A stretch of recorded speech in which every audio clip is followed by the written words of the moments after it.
Advent spans the 4 Sundays leading up to Christmas. The word Advent itself means coming or arrival, which means in Advent, we are waiting for something to arrive. What do we wait for? Well, in month 22 of global pandemic and humanitarian crisis, we're waiting for so much. We wait for a new normalcy, economic recovery, for the most vulnerable among us to be safe, for the healing of our climate crisis, for racial reconciliation. And also, as Christians, we're again to experience and express what it means that we await the arrival of our Emmanuel, our God with us, in this moment for us and for our world. Psalm 25 offers us a way to wait. It says, "To you, Yahweh, I lift up my soul." Surprisingly, the word soul in Hebrew is nephesh, which literally means throat. To you, Yahweh, I lift up my nephesh, my throat. Our throat? Well, without our throat, we don't exist. Food, breath, water, speaking, singing, sobbing, all that we need for life passes through our throat. It's the most vulnerable place on our bodies. This is why nephesh is used over 700 times throughout the Old Testament to describe a person, all of who they are: body, mind, spirit, soul, whole. To lift up our nephesh, our throat, is our posture that we're adopting here at Salt House for how we wait this Advent. We're taking a risk, sticking our necks out, and we're calling it risking Advent. Risking what is arriving in us, how it is vulnerable and risky to show up in our skin, to live the hope, peace, love, and joy of Yahweh that is coming to us in our Emmanuel. And so take a breath through your nephesh now. Lift your chin and stretch and roll your neck a bit. Feel in its exposure your own sense of longing and risk, and also your openness. As now we sing.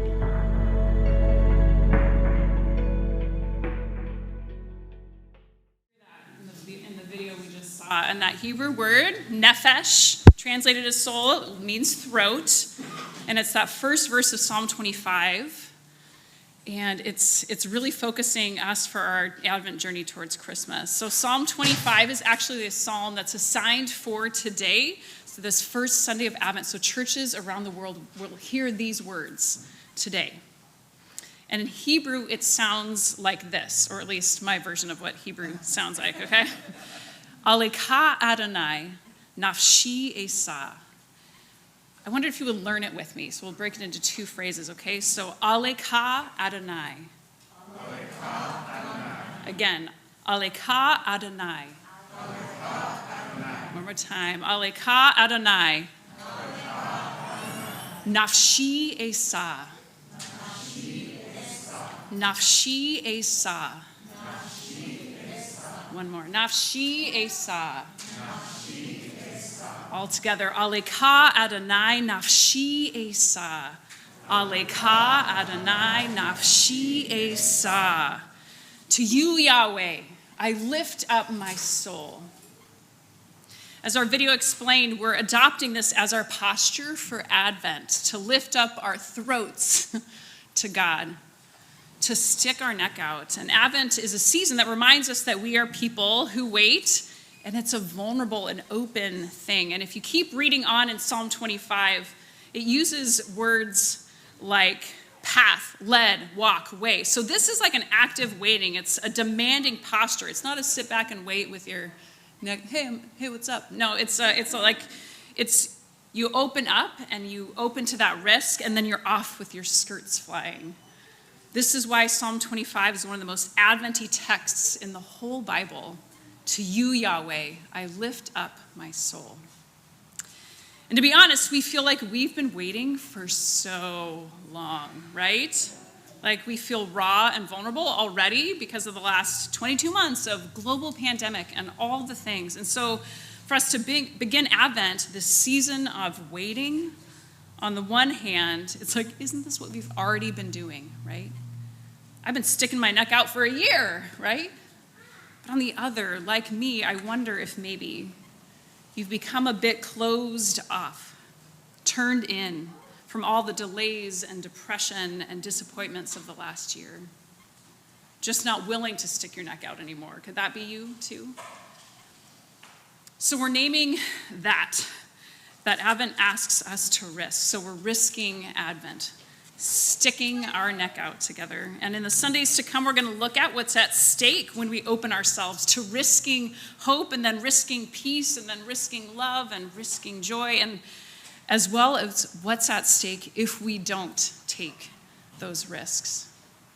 As we stick our necks out together to our God who is coming to us. We're risking Advent. Aleka Adonai nafshi esa. To you, Yahweh, I lift up my soul. So each Sunday we'll dig into how hope, peace, love, joy are used biblically. So we're going to go back to the original words and translations, and today we begin with risking hope. You've already had a chance to explore your hopes this morning. And I wonder if, in addition to naming what you kind of hope, what you're hoping for now, could you also be mindful of times in the past when you have hoped? I mean, there are like too many to name, right? Because hope is what we grab hold of when life isn't what we want it to be. Like when we or a loved one faces the diagnosis or the big loss or tragedy or any other kind of pain. Hope is what we cling to as we look around at the world and see all of the overwhelming suffering. So can you hold on to just a time when you lived through an acute season of hope like that? Have that close to you too, okay? For me, I'm mindful of my journey with concussion and post-concussion syndrome these past 3 years, how I have hoped for my brain and body to heal, and I do and I have considered hope to be that vision that carries me toward that target that I'm trying to hit. Like the anticipation of that things will get better. In this case, that my body isn't so fragile and easily bumped into concussion symptoms, that my brain would be like the high-functioning version of itself that it used to be. So I wonder if hope for you has been similar to this. That hope as a form of optimism, choosing to see in a tough situation how circumstances could work out for the best. We hope, sensing that things will get better in the future. So here's the thing, like this is what hope, that is hope, right? This is what hope is, but that's like ordinary hope. And I have to tell y'all, my world has been rocked a little bit in preparing for the sermon because biblical hope, like what we actually see as hope lived out in God's people throughout the Bible, is something different than that. And I was feeling like all excited to share the insights on why hope is risky and, like offer like, and here are the answers and here's the reassurance that everything's going to be okay. But then I got into it and I was like, oh crap, like hope as we see it, like lived out in God's people really, really is risky. It's not what I thought it was. And there is a lot at stake. Merry Christmas, right? Because hope is what we cling to when our world is falling apart. So it's really tender territory for us to talk about. Elio de Leo is a Franciscan sister, and she says, hope is the main impulse of life. Hope is the main impulse of life. It's what carries us. Hope is crucial for healthy human existence, which is why hope is really an important concept in the Bible. So can I share a bit about it with y'all from the Bible? Does that sound good? It's going to get risky. Is that okay? You all right? Okay. So you're willing to stick your neck out and hope a little bit? All right. Then here we go. So there are many words for hope in the ancient languages of the Bible, and they're all fascinating. So I'm going to dig into and quote heavily from the word study work that's been done by the Bible Project. So huge shout out to the Bible Project for the info about these words that we're going to cover. The Bible Project is an awesome podcast as well as a great online resource for videos and biblical and theological learning. So there you go.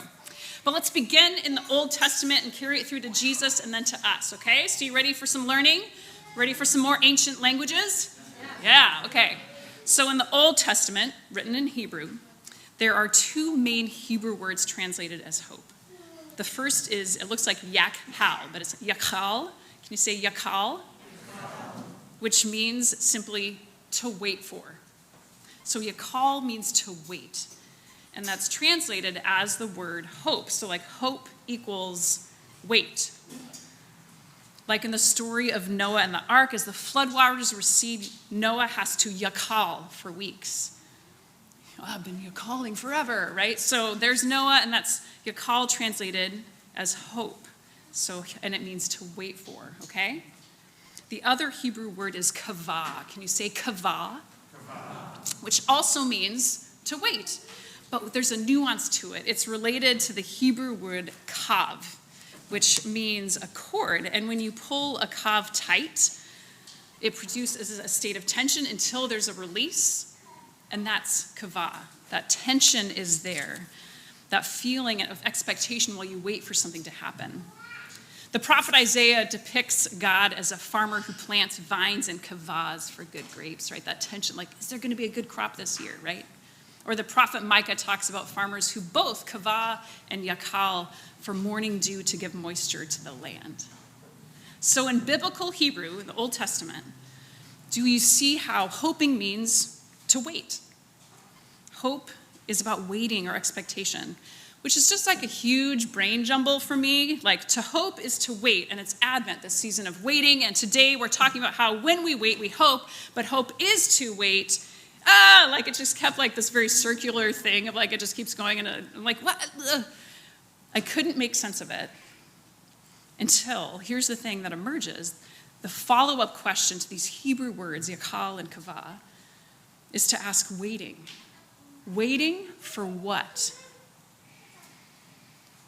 In the period of Israel's prophets, as the nation was sinking into self-destruction and prophet after prophet was sent to God to speak to God's people, Isaiah said, at this moment, the Lord's hiding his face from Israel, so I will kavah for him. Some translations use the word trust, others translate with both the words wait and hope for the Lord. But the only hope that Isaiah had in those dark days was the hope for God to come. And it's what we see throughout the Old Testament. Hope is waiting. Waiting for what? Waiting for God. So hope is waiting for God. That's what hope is. And we see it all over the book of Psalms, where these words appear over 40 times, yakal and kavah.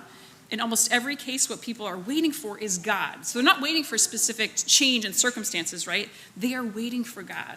Like in Psalm 130, the poet cries out from a pit of despair, I kavah for the Lord. I hope for the Lord. I wait for the Lord. Let Israel yakal for the Lord. Let Israel hope for the Lord. Because the Lord is loyal and will redeem Israel from its sins. And there's more to it. This biblical hope found in God's people. So, for example, looking at the prophet Hosea, he lived in a dark time when Israel was being oppressed from foreign empires. And he expresses hope when he said God could turn this valley of trouble into a door of hope. Like the day when Israel came up from the land of Egypt. Hosea remembers that God surprised God's people with redemption back in those days of the Exodus, and God could do it again. So hope is waiting for God, and Hosea reveals how it's God's past faithfulness that motivates hope for the future. To wait for God is to also remember God's track record. You look forward and hope by looking backward in trusting in nothing other than God's character that you have known in the past. It's like the poet of Psalm 39 who says, and now, O Lord, what else can I kavah for? You are my yakal. And now, O Lord, what else can I hope for? You are my hope.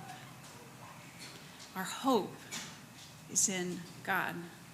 Instead of our hope being that desired outcome. Do you hear that distinction? We let our hope be sourced in the faithfulness of our God, who will not let us wait in vain. And it's throughout the Old Testament, remembering how God came to them before with what they needed for that moment. Remembering that carries them forward in hope. So that's just the Old Testament. That's just the Hebrew, but there's more in the New Testament. The earliest followers of Jesus cultivated a similar habit of hope, this hope placed in God. After Jesus left, his followers believed that Jesus' life, death, and resurrection was God's surprising response to all of our pain and loss and the power of evil and death, that through Jesus, God had made a new way for hope. that Jesus' empty tomb opened up a new door of hope. And they use the Greek word for hope, elpis. Can you say elpis? To describe this anticipation that they could now live with. And the Apostle Peter described it that Jesus' resurrection opened up a living hope, that people can be transformed to become new and different kinds of humans, that there's this active, life-changing possibility available to us now for us to hope in. More than once, the Apostle Paul says that the good news about Jesus announces the elpis of glory, the hope of glory. In both cases, this elpis is based on a person, again, the risen Jesus who has overcome death. Again, hope in Jesus, not hope in a desired outcome that's specific. God had been here among us in flesh and blood and died as a criminal of the state to upend all the systems of power and the finality of death. And if God did this all through Jesus, then God could continue to come to us and surprise us with far more than we can ask, think, or imagine. That's hope in God, admitting that we don't know how it's going to go, but entrusting it to God and God's goodness, known and experienced in Jesus. And here's the additional thing. This hope that the early church had wasn't just for humans, like what humans experienced. The apostles believed that what happened to Jesus in the resurrection was a foretaste of what God had planned for the whole cosmos, like all things, what we call the kingdom of God coming here on earth as in heaven. In Paul's words in Romans 8:20 and following from there, it's a hope that creation itself would be freed from its slavery to corruption and would come to share in the glorious freedom of the children of God. We know that from the beginning until now, all of creation has been groaning in one great act of giving birth. And not only creation, but all of us who possess the first fruits of the Spirit. We too groan inwardly as we wait for our bodies to be set free.